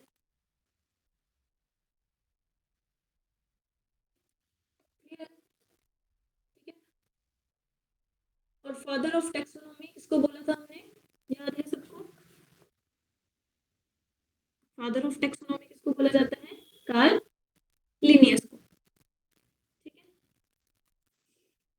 अब देखो बेसिकली जो आपके पास टैक्सोनॉमी टेक्सोनॉमी है, ठीक है, वो क्या बता रही है आपको, तो बेसिकली किसी भी ऑर्गेनिज्म को ग्रुपिंग या लेवल या रैंकिंग बताती है, ठीक है, किसी भी ऑर्गेनिज्म को हम कौन से ग्रुप में या लेवल में रखते हैं तो उसको हम बोल देते हैं टैक्सोन, ठीक है। तो टैक्सोनॉमी हम किसके बारे में बताती है, टैक्सोन बताती है, ठीक है। तो टैक्सोन सिंपली क्या है, अगर मैं सिंपल टर्म्स में आपको टैक्सोन बताऊं तो टैक्सोन है आपके पास ग्रुपिंग ऑफ है ना ऑर्गेनिज्म, ठीक है, उसको हम क्या बोलेंगे, टैक्सोन बोलेंगे, ठीक है। सिंपल क्या हो गया, taxon is the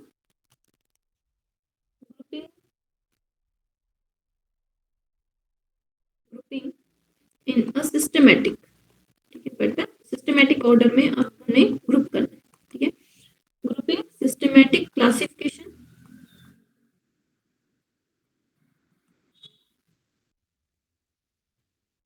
of an organism,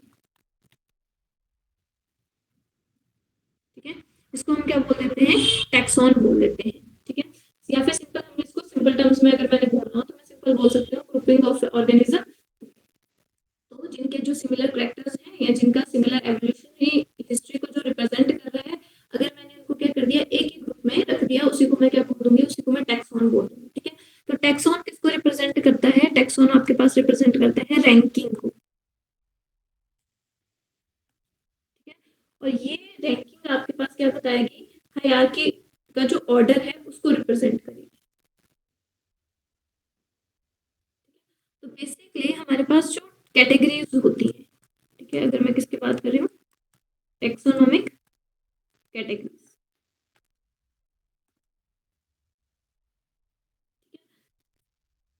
तो जो हमारे पास मोस्ट जो इंक्लूसिव कैटेगरी है उसको हम क्या बोलते हैं, किंगडम बोल देते हैं, ठीक है। तो बेसिकली जो हमारे पास कैटेगरीज हैं वो क्या क्या है, एक ऑर्डर में है, ठीक है। तो मोस्ट हमारे पास जो कैटेगरीज हैं जिनको हम क्या बोलते हैं, जैसे हमारे पास क्या आ गया, किंगडम, ठीक है, उसके बाद क्या आता है आपके पास, फाइलम, ठीक है। अगर यहाँ पे मैं सिंपल आपके पास मेजर कैटेगरीज के बारे में लिख रही हूँ, ठीक है, क्लास, ऑर्डर, फैमिली और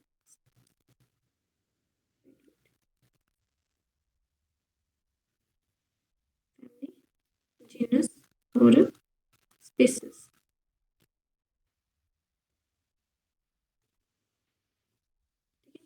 वहीं पे अगर मैं किसकी बात करूँ, हायरार्की की बात करूँ, ठीक है, जिसको क्या बोलते हैं, टैक्सोनॉमिक हायरार्की बोलते हैं, वो बताएगा अरेंजमेंट कि आपके पास कौन पहले आपके पास प्रेजेंट होते हैं, ठीक है। तो अगर मैं टैक्सोनॉमिक हायरार्की की बात करूँ तो उसमें आपके पास डिफरेंट चीजें प्रेजेंट होती हैं, ठीक है। तो मेजर कैटेगरीज ये रहेंगी,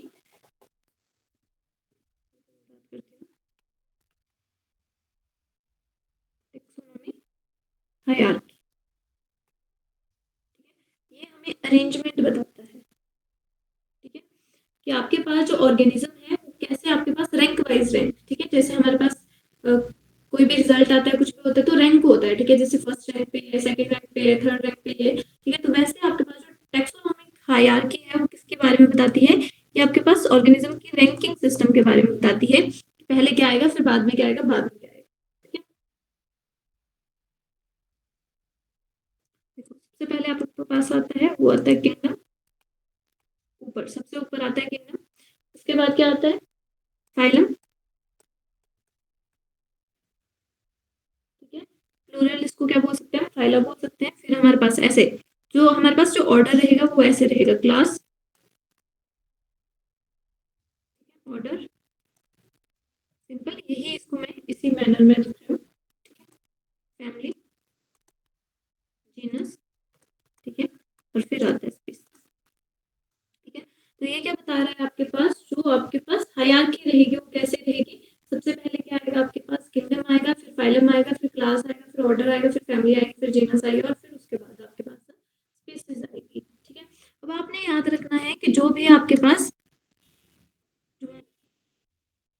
जो भी ऑर्गेनिज्म है, ठीक है, अगर मैं किसी का भी एग्जांपल लूं, ठीक है, तो यहाँ पे सबसे ज्यादा जो क्लोजली रिलेटेड स्पीसीज होती है, ठीक है, जब आपके पास स्पीसीज है वो क्या बताता है, आपके पास रिजेम्बलेंस और सिमिलैरिटीज बिटवीन द टू आपके पास ऑर्गेनिज्म, ठीक है। कोई भी दो दो ऑर्गेनिज्म हैं तो उनमें मोस्ट ऑफ सिमिलैरिटीज कौन बताएगा? आपके पास स्पीसीज बताती है, ठीक है, और डिस्टिंक्शन सबसे ज्यादा कौन बताता है? वो बताता है किंगडम, ठीक है। जैसे हम एग्जांपल बात करते हैं तो किंगडम एनिमेलिया की बात करें, ठीक है, तो एनिमेलिया में आपके पास क्या आ रहे हैं? डिफरेंट आपके पास फाइलम आएंगे, ठीक है, तो फाइलम के बाद डिफरेंट क्लासेस आएंगे, क्लास के बाद ऑर्डर आएंगे, फैमिली और स्पीसीज आएंगे, ठीक है। तो यहाँ पे आपके पास जो एनिमेलिया है उसमें आपके पास डिफरेंट फाइलम है, मतलब यहाँ पे अगर मैंने पहले आपके पास स्टार्टिंग में ही बात करी थी किसकी? हाइड्रा की, ठीक है। तो जो हाइड्रा है, ठीक है, तो यहाँ पे जो आपके पास हाइड्रा है वो भी कहाँ से बिलोंग कर रहा है? किंगडम एनिमेलिया से बात बिलोंग कर रहा है, और जो ह्यूमन है वो भी किंगडम एनिमेलिया से ही बिलोंग कर रहा है। तो दोनों में जो डिस्टिंक्ट आप करेक्टर देखते हो, बहुत ज्यादा डिफरेंसेस देखते हो, ठीक है, तो मोस्ट ऑफ द डिफरेंसेस आपको किंगडम में, सबसे ज्यादा डिफरेंस आप देखते हो किंगडम में, ठीक है। और जो क्लोजली रिलेटेड स्पीसीज होती है, मतलब जो क्लोज सिमिलैरिटीज देखते हैं वो किस में देखते हैं? स्पीसीज में देखते हैं। Clear है? ठीक है, जैसे यहाँ पे अगर मैं ह्यूमंस की बात करूं तो जो आपके पास होमो सैपियंस होंगे, ठीक है, तो सारे उन सब में क्या होगी? सिमिलैरिटी होगी, ठीक है। बट अगर मैं किंगडम की बात करूं तो किंगडम एनिमलिया में और भी आपके पास एनिमल्स आएंगे जिनमें बहुत ज्यादा डिसिमिलैरिटीज होगी, ठीक है। तो जैसे जैसे आपके पास रैंकिंग बढ़ती जाती है, ठीक है, तो यहाँ पे अगर मैं सिंपल बात करूं, ठीक है, अगर डिसेंडिंग ऑर्डर में बात करूं, ठीक है, तो जैसे जैसे रैंकिंग कम हो रही है वैसे वैसे सिमिलैरिटीज बढ़ रही हैं, सिमिलैरिटीज इंक्रीज हो रही है, ठीक है। और यहाँ से अगर मैं असेंडिंग ऑर्डर में बात करूं, ठीक है, तो यहाँ पे जैसे जैसे आपके पास क्या हो रहा है? रैंकिंग इंक्रीज हो रही है, ठीक है, वैसे वैसे क्या हो रही है? जो सिमिलैरिटीज है वो कम होती जा रही है। क्लियर है? ठीक है। अगर मैं आपको टैक्सोनॉमी का थोड़ा सा क्लासिफिकेशन बताऊं तो जो आपके पास टैक्सोनॉमी होती है, ठीक है, वो आपके पास बेसिकली, अगर मैं ब्रांचेस ऑफ टैक्सोनॉमी की बात करूं तो आपके पास 3 ब्रांचेस होती हैं: न्यूमेरिकल टैक्सोनॉमी, साइटोटैक्सोनॉमी, और एक होती है आपके पास केमिकल टैक्सोनॉमी। कितना क्लियर है आप लोगों को? बताओ। Yes, ma'am. सिंपल है आपके पास। जब हम स्लाइड्स देखेंगे तो उनमें हम बेसिकली, और आपने याद रखना है आपके पास जो कॉन्सेप्ट ऑफ स्पीसीज है किसने दिया था? अर्नेस्ट मेयर ने दिया था। और यहाँ पे जो क्वेश्चन आता है, एक तो आपको स्पीसीज के बारे में किसने बताया था? टर्म स्पीसीज,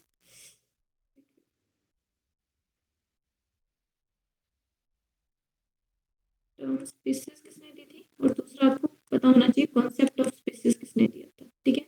तो जो कॉन्सेप्ट दिया था वो किसने दिया था? कल भी बताया था मैंने, अर्नेस्ट मेयर ने, ठीक है। और जो टर्म दी थी वो किसने दी थी? जोहन रे ने।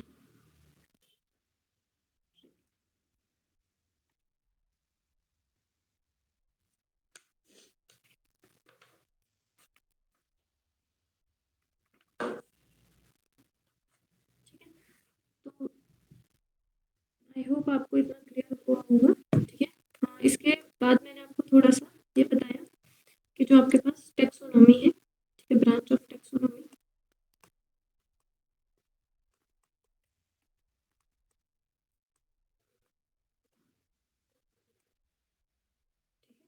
3 ब्रांचेस होती हैं। एक होती है न्यूमेरिकल टैक्सोनॉमी, न्यूमेरिकल टैक्सोनॉमी, ठीक है। एक होती है साइटोटैक्सोनॉमी, और एक होती है हमारे पास कीमोटैक्सोनॉमी, कीमोटैक्सोनॉमी।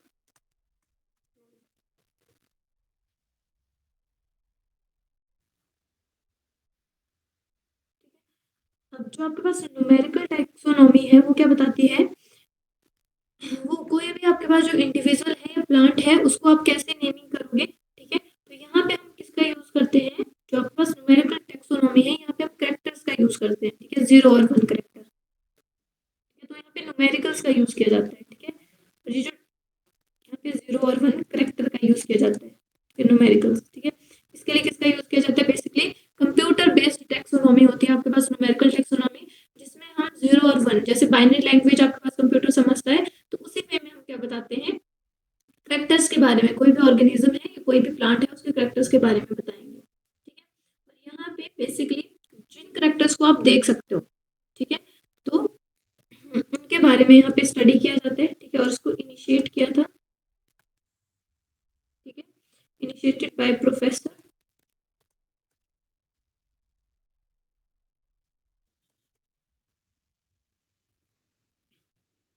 पेटर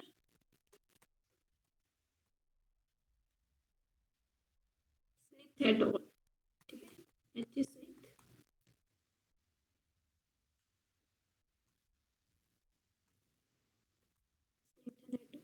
और, ठीक है, इन्होंने बेसिकली इसके बारे में बताया था, ठीक है, और जो आपके पास यहाँ पे जिन करेक्टर्स को आप देख सकते हो मॉर्फोलॉजिकल करेक्टर्स, ठीक है, उनके बारे में बात होती है, ठीक है। मान लो आपके पास कोई भी करेक्टर है, ठीक है, जैसे क्लोरोफिल प्रेजेंट है या नहीं है, ठीक है, तो आप उसको 0 और 1 से, अगर प्रेजेंट है तो आपके पास 1 से रिप्रेजेंट करोगे, नहीं है तो 0 से रिप्रेजेंट करोगे, ठीक है। ऐसे हम करेक्टर्स को स्टडी करते हैं करेक्टर्स के बेसिस पे, इसलिए क्या बोला जाता है इसको न्यूमेरिकल टैक्सोनॉमी बोला जाता है, ठीक है। और यहाँ पे एवरी करेक्टर को इक्वल वेटेज दी जाती है। उसके बाद सेकंड है हमारे पास, वो है साइटोटैक्सोनॉमी, ठीक है। अब ये जो साइटोटैक्सोनॉमी है, नाम से भी पता लग रहा है वो किस पे डिपेंड करेगा, जो आपके पास सेल के अंदर, ठीक है, जैसे आपके पास क्रोमोसोम है, नंबर ऑफ क्रोमोसोम कितना है, साइज ऑफ क्रोमोसोम कितना है, या बिहेवियर ऑफ क्रोमोसोम क्या है, तो जो सेल का स्ट्रक्चर है उसके बेसिस पे ये जो टैक्सोनॉमी है, ठीक है, वो है आपके पास, ठीक है। बिहेवियर ऑफ क्रोमोसोम को कौन बताता है आपके पास, वो रिप्रेजेंट करता है आपके पास साइटोटैक्सोनॉमी। वहीं पे अगर मैं बात करूँ कीमोटैक्सोनॉमी की, तो बेसिकली जो कीमोटैक्सोनॉमी है, इसको हम और क्या बोलते हैं, it is also known as a biochemistry, इसको और क्या बोला जाता है, इसको कीमोटैक्सोनॉमी भी बोलते हैं और बायोकेमिस्ट्री भी बोलते हैं, ठीक है। तो ये क्या बताती है आपके पास, ये बताती है, यहाँ पे हमने क्या बोला, यहाँ पे हमने बोला सेल का जो कॉन्स्टिट्यूएंट है, ठीक है, जैसे आपके पास क्रोमोसोम हो गया, क्रोमोसोम का साइज क्या है, नंबर क्या है, ठीक है, एक्सेट्रा, उसके बेसिस पे बात करते हैं। और जो कीमोटैक्सोनॉमी है, वो बेसिकली मॉलिक्यूल्स के, बायोमॉलिक्यूल्स के बेसिस पे बात करती है कि कौन सा biomolecules, number of biomolecules, type of biomolecules, ठीक है, एंड परसेंटेज ऑफ बायोमॉलिक्यूल्स के, ठीक है, मैक्रो और माइक्रो बायोमॉलिक्यूल्स के ऊपर बात करती है, ठीक है। तो ये हमारे पास क्या रहेंगे, टैक्सोनॉमिक थिंग्स रहेंगे। Clear है? ठीक है,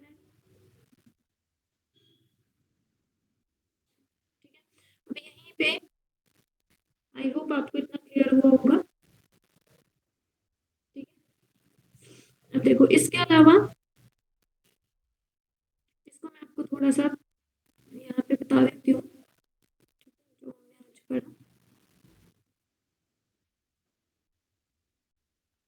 देखो सिंपल, आपके पास जो रूल्स ऑफ टैक्सोनॉमी है वो क्या बोल रहे हैं आपके पास, लैटिन लैंग्वेज में आपके पास क्या होना चाहिए, रूल लिखा होना चाहिए, ठीक है, written in italics, they are latinized और derived from the Latin irrespective of their origin, ठीक है, कहीं से भी ओरिजिनेटेड हुआ है, बट लैंग्वेज किस लैंग्वेज में लिखा जाएगा, लैटिनाइज में लिखा जाएगा। द फर्स्ट वर्ड किसको रिप्रेजेंट करेगा, जीनस को, और सेकंड वर्ड किसको रिप्रेजेंट करेगा, स्पेसिफिक एपिथेट को, ठीक है। अगर आपने हैंड रिटन फॉर्म में लिखना है तो सेपरेटली अंडरलाइन करना है, और प्रिंटेड फॉर्म में होना चाहिए तो कैसे में होना चाहिए, इटैलिक्स में होना चाहिए। द फर्स्ट वर्ड डिनोट किसको करेगा, जीनस को, और कैसा होना चाहिए, कैपिटल लेटर में, और स्मॉल वर्ड कैसा होना चाहिए, जो सेकंड वर्ड है वो स्मॉल लेटर में होना चाहिए, जो किसको रिप्रेजेंट करेगा, स्पेसिफिक एपिथेट को रिप्रेजेंट करेगा, ठीक है। यहाँ पे हमने बेसिकली यहाँ पे डेफिनेशन की बात की है, जो क्लासिफिकेशन है वो क्या, it is the process of by which anything is grouped into convenient category based on the some easily observable character। उसके बाद है टैक्सोनॉमी, क्या बताती है आपके पास, अरेंजमेंट ऑफ ऑर्गेनिज्म। वो टैक्सोनॉमी क्या बता रही है हमें, हमारे पास किसी भी ऑर्गेनिज्म को आप कैसे अरेंज कर सकते हो, किसी भी ग्रुप में और टैक्सोन में, ठीक है। जो टैक्सोन है वो कहते हैं convenient category we use to study organism, उसको हम क्या बोल देते हैं, टैक्सोन बोल देते हैं, ठीक है। अब बेसिकली अगर मैं फील्ड ऑफ सिस्टमैटिक्स की बात करूँ तो वहाँ पे 3 चीजों को फॉलो किया जाता है, ठीक है। पहले फर्स्ट आएगा हमारे पास identification, characterization, classification and nomenclature, ठीक है, process of basic to taxonomy, ठीक है, जो हमें टैक्सोनॉमी की स्टडी है उसको करने में हेल्प करेंगे, ठीक है। उसके बाद हमारे पास टैक्सोनॉमी कैटेगरी है, classification is not a single step occurs process but involve hierarchy, ठीक है। तो टैक्सोनॉमिक कैटेगरीज में हम किसके बारे में पढ़ते हैं, हायरार्की के बारे में पढ़ते हैं। हायरार्की किसको रिप्रेजेंट कर रही है, रैंकिंग को, ठीक है, commonly termed as a taxon, ठीक है। तो यहाँ पे पे क्या है, किंगडम, किंगडम के बाद फाइलम, फाइलम के बाद क्लास, ठीक है, ऑर्डर, फैमिली और जीनस, जीनस के बाद क्या आता है आपके पास, स्पीसीज। तो नीचे स्पीसीज लिखा होगा, ठीक है। अगर मैं बात करूँ स्पीसीज की, नीचे से बात कर रहे हैं, ठीक है। अगर मैं स्पीसीज की बात करूँ तो बेसिकली स्पीसीज क्या बताती है आपके पास, taxonomic study consider a group of individual organism with fundamental similarity as a species, ठीक है। तो फंडामेंटल सिमिलैरिटीज किसमें पाई जाएंगी, स्पीसीज में, ठीक है। One should be able to distinguish one species from the other closely related species based on the distinct morphological differences, ठीक है। तो आप कैसे डिफरेंशिएट कर सकते हो, मॉर्फोलॉजिकल डिफरेंसेस के बेस पे। फॉर एग्जांपल यहाँ पे एग्जांपल दिए हैं, जैसे मैग्नीफेरा इंडिका है, ठीक है, सोलिनम ट्यूबरसम है, ठीक है। मैग्नीफेरा इंडिका आपके पास साइंटिफिक नेम किसका है, मैंगो का, सोलिनम ट्यूबरसम पोटैटो का, और पैंथेलियो किसका है, लाइन का, ठीक है। All the three names indica, ठीक है, ट्यूबरसम and Leo represent the specific epithet, ठीक है। तो सिंपली आपके पास क्या बोल रहे हैं, जैसे मैग्नीफेरा इंडिका है, ठीक है, यहाँ पे जो इंडिका वर्ड है, यहाँ पे जो आपके पास ट्यूबरसम वर्ड है, और यहाँ पे जो आपके पास लियो वर्ड है, वो किसको रिप्रेजेंट करते हैं, स्पेसिफिक एपिथेट को रिप्रेजेंट कर रहे हैं, क्लियर है।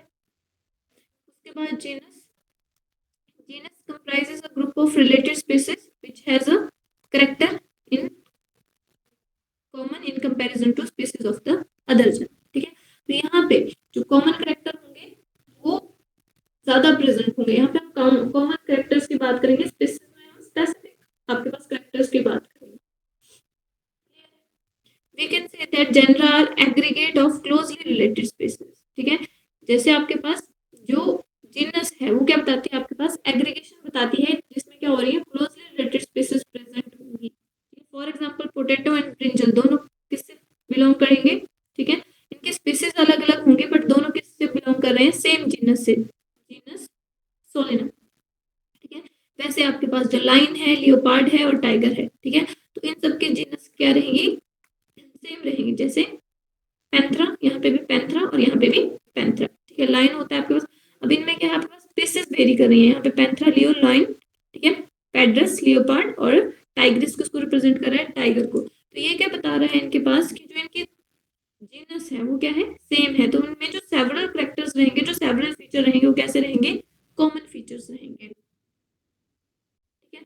उसके बाद नेक्स्ट जो हमारे पास कैटेगरी है वो है family. The next category family has a group of related genera with still less number of similarity as compared to the genus and species, ठीक है। तो उसमें क्या होगा, जैसे जैसे आपके पास आप हायर ऑर्डर की तरफ जाते जाओगे, वैसे वैसे नंबर ऑफ सिमिलैरिटीज क्या होती जाएंगी, कम होती जाएंगी, ठीक है। तो जीनस में ज्यादा सिमिलैरिटीज थी, फिर फैमिली में थोड़ी कम हो जाएंगी, ठीक है। उसके बाद ऑर्डर में उससे कम हो जाएंगी, ठीक है। Among plant are example three different genera, Solanum, Petunia और Datura are placed in the family Solanaceae, ठीक है। तो ये तीनों एक ही फैमिली से बिलोंग कर रहे हैं, ठीक है। तो और इनमें क्या है, बहुत ज्यादा डिफरेंस है, ठीक है। तो यही आपके पास, जैसे आपके पास यहाँ पे पैंथरा का एग्जांपल दिया है, ठीक है। तो यहाँ पे कंपेयर किया है लायन, टाइगर, लियोपार्ड को, ठीक है, put along the genus Felis, ठीक है, cat in the family Felidae, ठीक है। तो ये आपके पास किस फैमिली में आ रहे हैं, फेलिडियाई में आ रहे हैं, ठीक है, सारे, ठीक है। तो आपके पास सिंपल ये आपके पास एग्जांपल्स रहेंगे, ठीक है। उसके बाद हमारे पास ऑर्डर, ठीक है। Order being a high category is the assemblance of families which exhibit a few similar characters, ठीक है। और फैमिली के कंपैरिजन में जो आपके पास ऑर्डर है उसमें क्या हो जाएंगे, और जो सिमिलर कैरेक्टर्स होंगे वो और कम हो जाएंगे। The similar character are less in number as compare to the different genera include in a family, ठीक है। तो प्लांट फैमिलीज के बारे में यहाँ पे बताया हुआ है, ठीक है। तो जो ऑर्डर होगा, ठीक है, तो फैमिलीज में जितनी सिमिलैरिटी थी, जैसे हम ऑर्डर में जाएंगे वो सिमिलैरिटी भी अब क्या हो जाएंगी, कम होती जाएंगी, ठीक है। अब जैसे हम क्लास में जाएंगे, ठीक है, डिफरेंट क्लासेस प्रेजेंट होती हैं, ठीक है। तो उनमें जो करेक्टर्स होंगे वो क्या होते जाएंगे, कम होते जाएंगे, ठीक है। अब जो आपके पास फाइलम है, ठीक है, फाइलम हम वर्ड यूज करते हैं एनिमल्स में, और यहीं पे फाइलम के लिए डिवीजन हम किस में यूज करते हैं, बेसिकली प्लांट्स में हम डिवीजन वर्ड यूज करते हैं, ठीक है। तो प्लांट्स में क्या आता है, प्लांट्स में चलता है आपके पास किंगडम, उसके बाद डिवीजन, ठीक है, फिर बाकी चीजें सेम रहती है। प्लांट्स में हम क्या बोलते हैं इसको, प्लांट्स में डिवीजन बोलते हैं फाइलम को, ठीक है। उसके बाद है हमारे पास लास्ट किंगडम, ठीक है। All animals belonging to various phyla are assigned to the highest category called the kingdom. ठीक है, Animalia in the classification system of animals. ठीक है, प्लांटी में क्या आ जाएगा आपके पास, किंगडम प्लांटी में, उसमें क्या है आपके पास, प्लांटी में डिस्टिंक्ट आपके पास जो प्लांट्स हैं उनको क्या किया है, डिफरेंट डिफरेंट कैटेगरीज में कैटेगराइज किया है। यहाँ पे आपके पास कुछ कॉमन एग्जांपल दिए हुए हैं, जैसे ह्यूमंस का है, हाउस फ्लाई का है, मैंगो का है, वीट का है, अर्थवर्म का है, कॉकरोच का है, फ्रॉग का है, सनफ्लावर का है। ठीक है, ये आपको कुछ एग्जांपल्स क्या होने चाहिए, याद होने चाहिए। ठीक है, जैसे आपके पास जो ह्यूमन है वो कहाँ से बिलोंग करता है, किंगडम एनिमेलिया। ठीक है, phylum Vertebrata, class Mammalia, order Primata, family Hominidae, genus Homo और सैपियंस स्पीसीज। ऐसे ही आपके पास ये रहेंगे कुछ एग्जांपल। इतना क्लियर है सबको?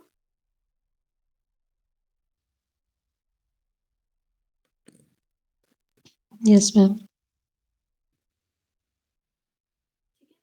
तो आज के लिए इतना ही। कल हम बात करेंगे बायोलॉजिकल एड्स की, जिसमें हम बेसिकली बात करेंगे हर्बेरियम क्या होता है, बोटेनिकल गार्डन, म्यूजियम। ठीक है, थोड़ा थोड़ा इसके बारे में बात करेंगे। साथ में कल मैं आपको एक और चीज़ बताऊंगी जो आपके पास आपके बुक में जो टॉपिक है। ठीक है, आपको कोई और टॉपिक पढ़ना है तो आप बता दो।